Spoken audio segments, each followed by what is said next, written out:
हरियाणा के सारे विद्यार्थियों भी घनी घनी राम राम। सभी को राधे राधे।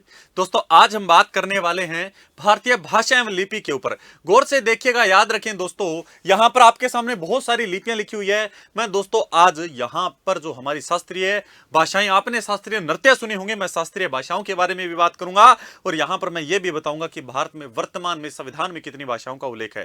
तो आइए बात करते हैं लिपियों की। तो देखिएगा दोस्तों, आज हमारे टॉपिक का नाम है भारतीय भाषा एवं लिपि। लिपि के प्रकार पर बात करते हैं। तो दोस्तों पहली लिखी है सिंधु लिपि। याद रखिए लिपि कौन सी है? जो सिंधु घाटी सभ्यता के समय होती थी, जिसे हम गोमूत्र लिपि बोलते हैं। इस प्रकार दोस्तों हमारे समझ ही नहीं आई। दोस्तों हमारे इस प्रकार की जो ब्रुष्टोफेदन लिपि कहा जाता है, उसी को सिंधु लिपि कहा गया है।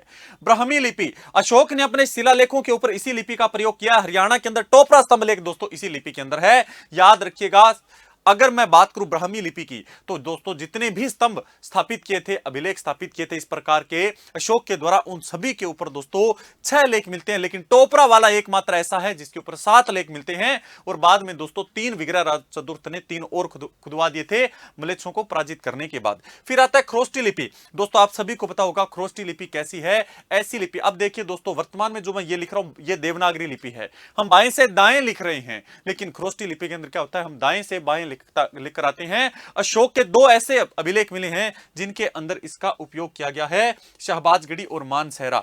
कलिंग लिपि, दोस्तों आपने उड़ीसा के अंदर एक कलिंग क्षेत्र सुना होगा, वहां पर प्रचलित लिपि को कलिंग लिपि कहा जाता है। शारदा लिपि स्पष्ट रूप से लिखा हुआ है, कश्मीर में प्रचलित है। गुरुमुखी लिपि, दोस्तों पंजाब के अंदर जो पंजाबी लिखी जाती है, इसकी लिपि क्या है? गुरुमुखी लिपि है। गुजराती लिपि, तो गुजरात के अंदर दोस्तों सभी को पता है, जो हम लिखते हैं भाषा, उसकी गुजराती लिपि है। शाहमुखी लिपि सबसे भयंकर तो यह है दोस्तों, ये एक तरीके से कहीं ना कहीं गुरुमुखी लिपि से संबंधित है। कैसे?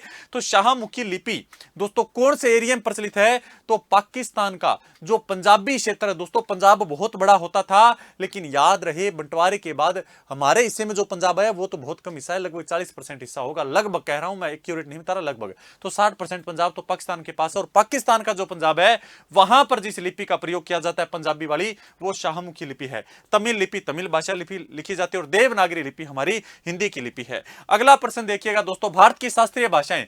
भारत में टोटल 6 शास्त्रीय भाषाएं हैं प्यारे दोस्तों। तमिल, संस्कृत, तेलुगु, कन्नड़, मलयालम, ओडिया। दोस्तों याद रखिएगा 6 है, और 6 के आगे मैंने लिख रखा है 2004 दोस्तों। 2005 लिखा है, 2008 लिखा है, फिर 2008, 2013, 2014। परीक्षा में प्रश्न बनेगा, बताइए भारत के अंदर वर्तमान में शास्त्रीय भाषाएं कितनी है? 6 हैं दोस्तों। भारत की प्रथम शास्त्रीय भाषा कौन सी है? तो बता देना कौन सी है? तमिल है, जिसे 2004 के अंदर शास्त्रीय भाषा घोषित किया गया। संस्कृत को शास्त्रीय भाषा कब घोषित किया? 2005 में। बाद में तेलुगु और कन्नड़ 2008 में, मलयालम 2013, और अंत में आती है उड़िया 2014। नवीनतम शास्त्रीय भाषा का दर्जा कब मिला है? किसे मिला है? उड़िया को 2014 में। फिर आता है भाषाओं का संवैधानिक प्रावधान। दोस्तों याद रखिए, भारत की 8वीं अनुसूची के अंदर किसका जिक्र किया गया है? भारतीय संविधान में जो भाषाएं हैं उनका जिक्र कर रखा है। जब दोस्तों याद रखिए शुरुआत की बात करूं, तो दोस्तों शुरुआत में हमारे इसके अंदर कितनी भाषाएं थी? 14। वर्तमान के अंदर दोस्तों कितनी है? सभी को पता है, काउंट करके एक एक देखते रहना। याद रखिएगा यहां पर टोटल वर्तमान के अंदर दोस्तों 22 भाषाएं हो चुकी है संविधान के अंदर। 21, पहले 14 होती थी, बाद में 21वें संविधान संशोधन के द्वारा 1967 में कौन सी भाषा जोड़ दी गई? सिंधी भाषा जोड़ दी गई।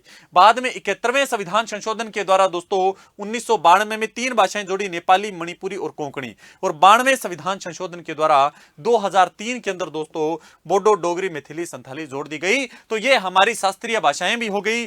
संविधान के अंदर दोस्तों कितनी भाषाओं का उल्लेख है? तो टोटल गिन के देख सकते हैं, 14 ये रही दोस्तों, 15, 16, 17, 18, 19, 20, 21, 22, टोटल 22 हैं। तो संविधान संशोधन भी याद रखने होंगे, वर्ष भी याद रखने होंगे, और कौन से संविधान संशोधन के द्वारा कौन सी भाषा को संविधान में जोड़ा गया। वर्तमान में टोटल संविधान के अंदर 8वीं अनुसूची में कितनी भाषाओं का उल्लेख है? 22 भाषाओं का। शुरुआत में दोस्तों कितनी का उल्लेख था? सिर्फ 14 का उल्लेख था। तो यह आपको याद रखना है। अब इस क्लास को समाप्त करता हूं। आप सभी विद्यार्थियों का बहुत बहुत धन्यवाद।